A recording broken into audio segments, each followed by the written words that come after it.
You wouldn't sully your hands, but you'll damn us to a black hole for eternity.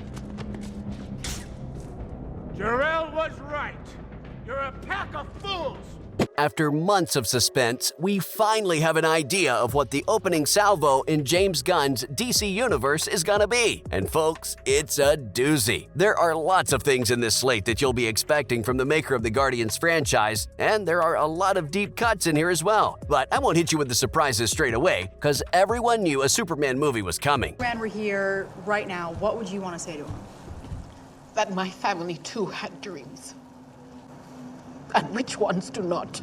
Just like Man of Steel, Superman Legacy will be the launching point for the entire DC Universe. However, Peter Safran has confirmed that this is very much not going to be an origin story for Supes. We'll be diving right into Kal-El's struggles to balance his Kryptonian heritage and his human upbringing. So while it won't be an origin story per se, it does look like things from Supes' Kryptonian ancestry will come back to haunt him. Safran describes this Superman as the classic embodiment of truth, justice, and the American way. Gunn further says that Superman is a hero for everyone, and this movie should serve all audiences. Where is he? I don't know! I would not let them tell me. Now, if you kill me, Martha dies. And if you fly away, Martha also dies. But look for this movie and the rest of the DCU to crash into theaters on the 11th of July, 2025. Kal-El isn't the only Kryptonian joining the fray of the early DCU. We're also getting a Supergirl movie. Now that Melissa Benoist has shown the world that Supergirl is a popular character, it's about time for her to make a big screen appearance. Supergirl, Woman of Tomorrow is set to take inspiration from Tom King's miniseries of the same name. Running for 8 issues from August 2021 to April 2022, King's story saw Supergirl grappling with depression and frustration over her obscurity.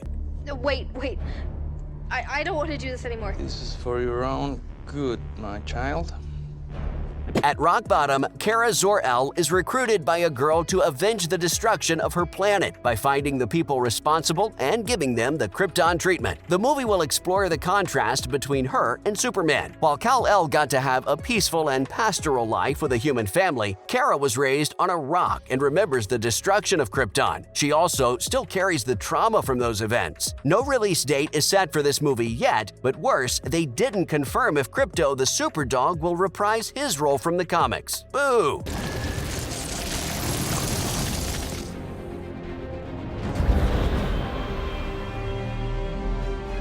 That's it for the Super Project, cause we also have the one and only Bad Project to talk about. Titled The Brave and the Bold, this movie will also pick up sometime into Bruce Wayne's crime-fighting career. How far in? Well, it's going to introduce us to the Bat Family, a live-action Robin for the first time in decades. How about that? And which Robin will it be? This might be the most interesting part. It's Damian Wayne. Gunn described Damian as the favorite Robin at DC Studios, calling him an assassin and murderer and a son of a b****. He also confirmed that Grant Morrison and Tom King's runs on the character will be inspirations for the movie. Look forward to a father-son story in which the father is a guy who takes out his trauma on criminals while dressed in a rubber suit. Oh, and the son is a kid trained from birth to be an assassin. Atlantis, we're gonna give them a fight that I will never forget!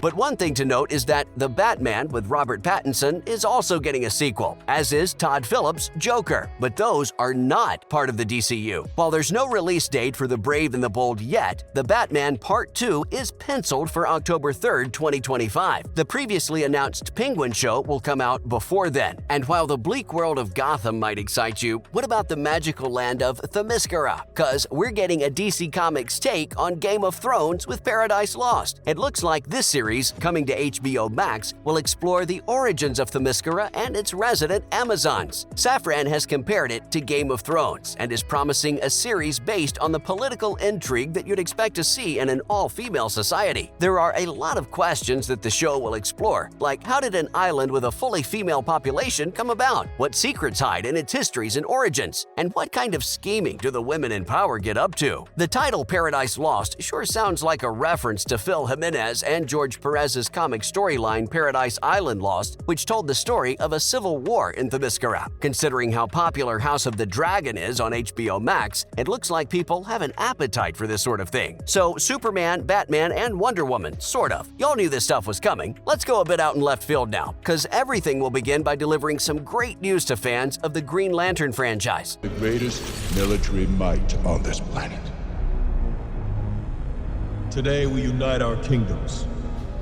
DC has finally finished living down that atrocious Green Lantern movie from 2011 and has regained its willpower. Hal Jordan and Jon Stewart will be the headliners of an HBO Max series called Lanterns. While the Lanterns are usually space cops, this will be an Earthbound detective story. The series has been described as a mystery in the vein of True Detective and an HBO quality event. It's also going to be a huge part of the overarching story of the DCU. Could the Lanterns meet DC's Thanos? Sounds exciting. And while everything I've talked about is on the serious side of things, Gunn still hasn't forgotten about the wacky crew of Peacemaker. Their story will be continued in Waller. This series will sort of take the place of what would have been Peacemaker Season 2, which has unfortunately been put on hold. That being said, Waller will follow on from the ending of Peacemaker's first season. Viola Davis is returning, as are all the other characters we came to love. The show will be run by Jeremy Carver and written by Watchmen's Crystal Henry. Gunn has been hyping up the show, saying that Carver and Henry are nailing it and that it's gonna be the greatest show ever.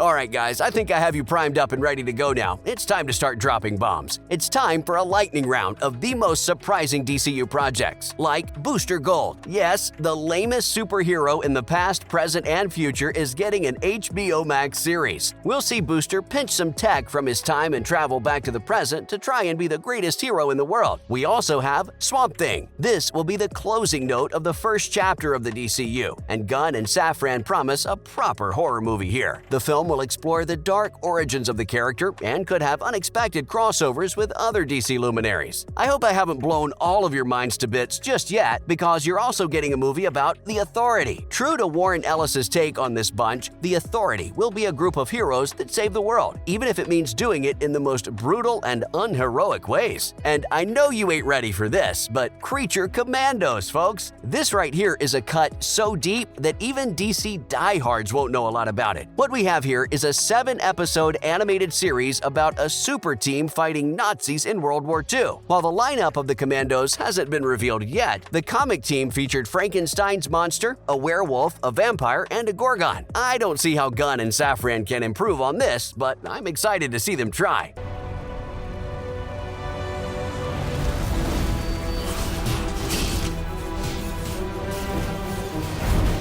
That's everything revealed in the DC Universe so far. 2025 is going to be a crazy year.